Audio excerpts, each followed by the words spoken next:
Good morning, dear learners. So today's video is not regarding English. First of all आप सब लोग thumbnail देखकर आए हैं, तो ये वीडियो उन लोगों के लिए नहीं है जिन्हें लगता है कि ऐसे वीडियो बनाने से या प्रोटेस्ट करने से कुछ नहीं होगा।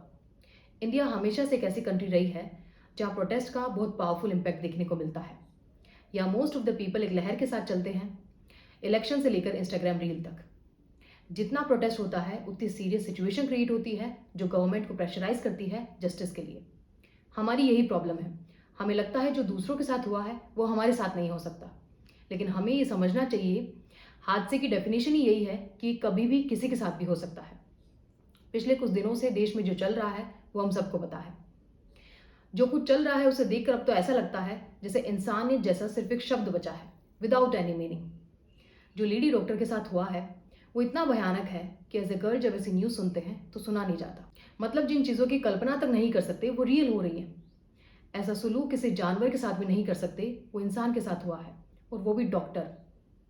वो एक ऐसे प्रोफेशन से बिलोंग करती थी जहां हम डॉक्टर को भगवान मानते हैं और उसे इंसान तक नहीं समझा गया। किसी को हक नहीं है किसी के साथ ऐसा करने का। किसी लड़के को हक नहीं है किसी लड़की को उसकी मर्जी के खिलाफ छूने तक का भी। ये बात समझने में और कितना वक्त लगेगा। सच तो ये है जो लेडी डॉक्टर के साथ हुआ है उसके एक्विवेलेंट इंडियन जुडिशरी में कोई भी पनिशमेंट नहीं है, but still the whole India is demanding for justice.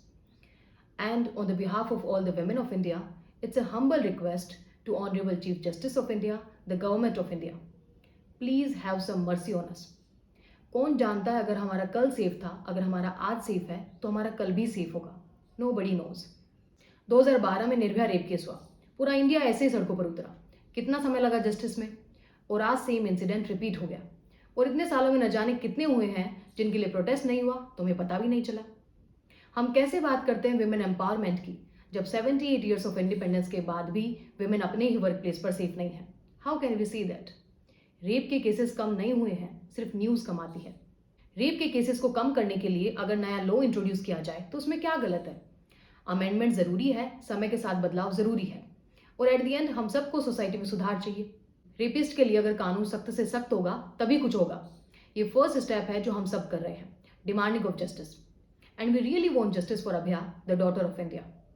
लेकिन अब इंडिया एक ऐसी कंट्री बन चुकी है जहां 80 to 90 रेप्स पर डे है, और ये एवरेज परसेंटेज इंक्रीज होता जा रहा है पॉपुलेशन प्रपोर्शन से भी ज़्यादा। ये हार्श रियलिटी ऑफ इंडिया है जहां हर उम्र की फीमेल के साथ रेप होता है, 2-2.5 साल की बच्ची से लेकर 85 साल की बूढ़ी औरत तक। अगर हिस्ट्री देखो तो जब जब ऐसे रेप केसेस हुए हैं हम ऐसे ही प्रोटेस्ट करते आए हैं, ऐसे ही सड़कों पर उतरे हैं, कैंडल मार्च किए हैं। जस्टिस भी मिला है लेकिन देर से। अक्सर यही होता है, धीरे धीरे लोगों का गुस्सा ठंडा हो जाता है और एट द एंड जो लोग प्रोटेस्ट करते हैं उन्हें भी अपने काम पर लौटना होता है। फिर धीरे धीरे प्रोटेस्ट खत्म, मीडिया में रेप की जस्टिस की न्यूज़ खत्म, और फिर हम भूल जाते हैं। यही होता है, चाहे 2012 का निर्भया रेप केस हो, 2019 का हैदराबाद रेप केस, 2020 का हाथरस रेप केस और 2024 का कोलकाता रेप केस। हम लोग हर बार प्रोटेस्ट करते हैं और शांत हो जाते हैं। बस यही प्रॉब्लम है कि हम दूसरों में कमी देखते हैं और दूसरों से जस्टिस की डिमांड करते हैं, लेकिन कभी प्रॉब्लम की जड़ ढूंढने की कोशिश नहीं की। कभी नहीं सोचा कि अगर रेपिस्ट इसी सोसाइटी से निकल रहे हैं, हमारे ही बीच से निकल रहे हैं, तो हम अपनी डेली लाइफ में कुछ तो गड़बड़ करते होंगे जिसका रिजल्ट हमें मिल रहा है। अगर सभी पेरेंट्स अपने बच्चों की अच्छी परवरिश करते हैं, उन्हें अच्छी एजुकेशन देते हैं, तो रेपिस्ट आते कहाँ से हैं? प्रॉब्लम सोसाइटी में है, प्रॉब्लम हमारे साथ है। सोसाइटी एक चेन ऑफ पीपल है, हम सब से बनी हुई एक चेन जहाँ हर इंसान एक दूसरे से कनेक्टेड है, और ये प्रॉब्लम भी ऐसे ही फैली है। हम सब जिम्मेदार हैं रेप को लेकर इंडिया की प्रेजेंट सिचुएशन के लिए, औरतों के लिए अनसेफ एनवायरनमेंट क्रिएट करने के लिए। खुद औरतें भी इसमें शामिल हैं। इंडिया वर्ल्ड की मोस्ट पॉपुलेटेड कंट्री है और यूथ का रेशो सबसे ज़्यादा है, और ये यूथ जिसमें खुद औरतें भी शामिल हैं, डूड बनने के चक्कर में हर रोज़ 1000 बार गाली देते हैं और बोलते हैं आई डिडंट मीन इट, तो दी क्यों? सिर्फ कूल बनने के चक्कर में, और वैसे भी गाली तो सभी देते हैं, क्या गलत है? जब कोई गलत काम बड़े लेवल पर होता है तो वो सही नहीं हो जाता है। और सारी माँ और बहनों की गालियाँ खुद औरतें भी देती हैं। कैन यू रिमेंबर कोई गाली जो मेल पर हो? रेयरली। और कमाल की बात यह है, ये उस देश में हो रहा है जहाँ औरतों को हम देवी मानते हैं। गाली देना कोई कूलनेस का सिंबल नहीं है। इससे हर रोज़ लड़कों को ये हिंट मिलती है कि औरतें ऑब्जेक्ट हैं और सिर्फ प्लेजर का एक जरिया है, और फिर जब भी उन्हें मौका मिलता है वो ये प्लेजर एक्वायर करने के लिए फिजिकली अब्यूज़ करते हैं, ज़बरदस्ती करते हैं, and that is called rape. औरतें ऑब्जेक्ट नहीं हैं, लेकिन ये बात पहले हम औरतें खुद तो समझें। जो खुद के ऊपर बनी गालियां देकर खुद को ही ऑब्जेक्ट की तरह पोर्ट्रे करती है। हम बड़े आराम से मूवीज में आइटम सॉन्ग्स को एंजॉय करते हैं। पता है इस आइटम वर्ड का मतलब क्या है? ऑब्जेक्ट, जहां औरतों को ऑब्जेक्ट की तरह प्रेजेंट किया जाता है फॉर एंटरटेनमेंट। और यहीं से सोसाइटी को मैसेज मिलता है कि औरतें ऑब्जेक्ट हैं और सिर्फ मीन्स ऑफ प्लेजर हैं। रेप के पीछे कारण लड़कियों का छोटे कपड़े पहनना या उनका रात में बाहर निकलना नहीं है, बल्कि हमारी ये सोच है जो रेपिस्ट बनाती है।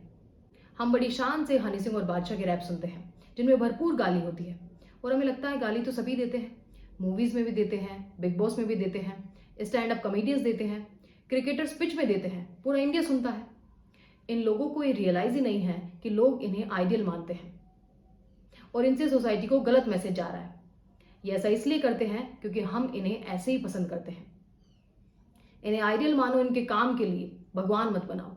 इसी सोशल मीडिया से गाली देकर डूड बनने का कल्चर शुरू हुआ है, क्योंकि सोशल मीडिया को सबसे ज्यादा यूथ कॉपी करते हैं।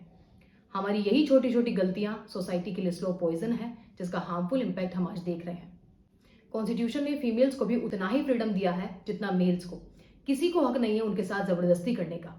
If a woman says no, then it means no, because no is a complete sentence. India में हर रोज सैकड़ों रेप केसेस होते हैं। बहुत से दर्ज नहीं होते हैं, बहुत से दर्ज होने के बाद भी अनसोल्व रह जाते हैं। हम हमेशा जस्टिस की डिमांड करते हैं और आगे भी करेंगे। लेकिन अगर इंडियन जुडिशियल सिस्टम फ्लेक्सिबल है, इंडियन पॉलिटिकल सिस्टम करप्टेड है, तो हम बदलाव के लिए एक और रेप होने का इंतजार तो नहीं करेंगे। प्रॉब्लम को समझने से प्रॉब्लम सॉल्व नहीं होगी, एक्शन से प्रॉब्लम सॉल्व होगी। और प्रॉब्लम ये है कि बदलाव तो हम सब चाहते हैं, लेकिन अपने लेवल पर नहीं करना चाहते। जैसे धीरे धीरे प्रॉब्लम बढ़ी है, वैसे धीरे धीरे खत्म भी हो सकती है।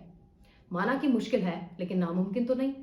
पहले खुद को बदलो, और अगर कोई आपके सामने गाली देता है, औरतों को डिमीन करता है, तो उसे टोकना सीखो। गाली देने से पहले एक बार उसका मीनिंग दिमाग में रिकॉल करना, तब समझ आएगा कि हर रोज कितनी बड़ी गलती करते हो। अपने बच्चों की अच्छी ग्रूमिंग पर बिलीव करें, उन्हें अच्छी एजुकेशन, अच्छा एनवायरमेंट देने पर बिलीव करें। रील्स और ऐप की दुनिया से दूर रखने की कोशिश करें। अगर हम ऐसे छोटे छोटे चेंजेस हमारी डेली लाइफ में करेंगे, तो वो दिन दूर नहीं है जब हमें बड़े लेवल पर बदलाव देखने को मिलेगा। आज जो लड़के लड़कियां ऐसा करते हैं, कल जब वो पेरेंट्स बनेंगे तो वो कभी नहीं चाहेंगे कि वो अपने बच्चों के सामने गाली दे, क्योंकि उन्हें पता है कि ये गलत है। और स्पेशली वो लड़कियां जो आज शौक से गाली देती हैं, उनके लिए मैं बोल रही हूँ, हम इंडियन गर्ल्स में ना एक अलग नेचुरल टच होता है। हम अपने पेरेंट्स के अंदर चाहे कैसे भी रह लें, लेकिन अपने इन लॉज के सामने हम अपने आप को बेस्ट ही प्रेजेंट करना चाहेंगे। वहां आप कभी नहीं चाहेंगे कि आपका ये साइड वो देखें। वहां पापा जी मम्मी जी चलेगा। तो बेहतर है जो गलत चीज आपको कल छोड़नी है, आज छोड़ दो। अगर खुद से शुरू करेंगे तो चेंज जरूर होगा। और अगर अब भी यही रहेगा कि लोग तो ऐसे ही बोलते हैं, ऐसे ही वीडियो बनाते हैं, तो कुछ नहीं होगा। मुझे अच्छे से पता है जिन लोगों के खून में गाली देना बच चुका है, वो अभी भी देंगे। लेकिन एक चीज के लिए मैं डैम श्योर हूं, ये वीडियो देखने के बाद में जब भी आप ऐसा करेंगे, तो आपको ये रियलाइज जरूर होगा कि आप कुछ गलत करते हैं। और यही पर्पज है वीडियो बनाने का। एटलीस्ट हमें रियलाइज तो हो कि हम ऐसी कोई गलती भी करते हैं। ऐसे वीडियो बनाकर हम सिर्फ आपको अवेयर कर सकते हैं। इवेंचुअली अवेयरनेस हम सब की है। उम्मीद इस वीडियो से आपने कुछ तो सीखा होगा। Please share this video as much as possible. Thank you.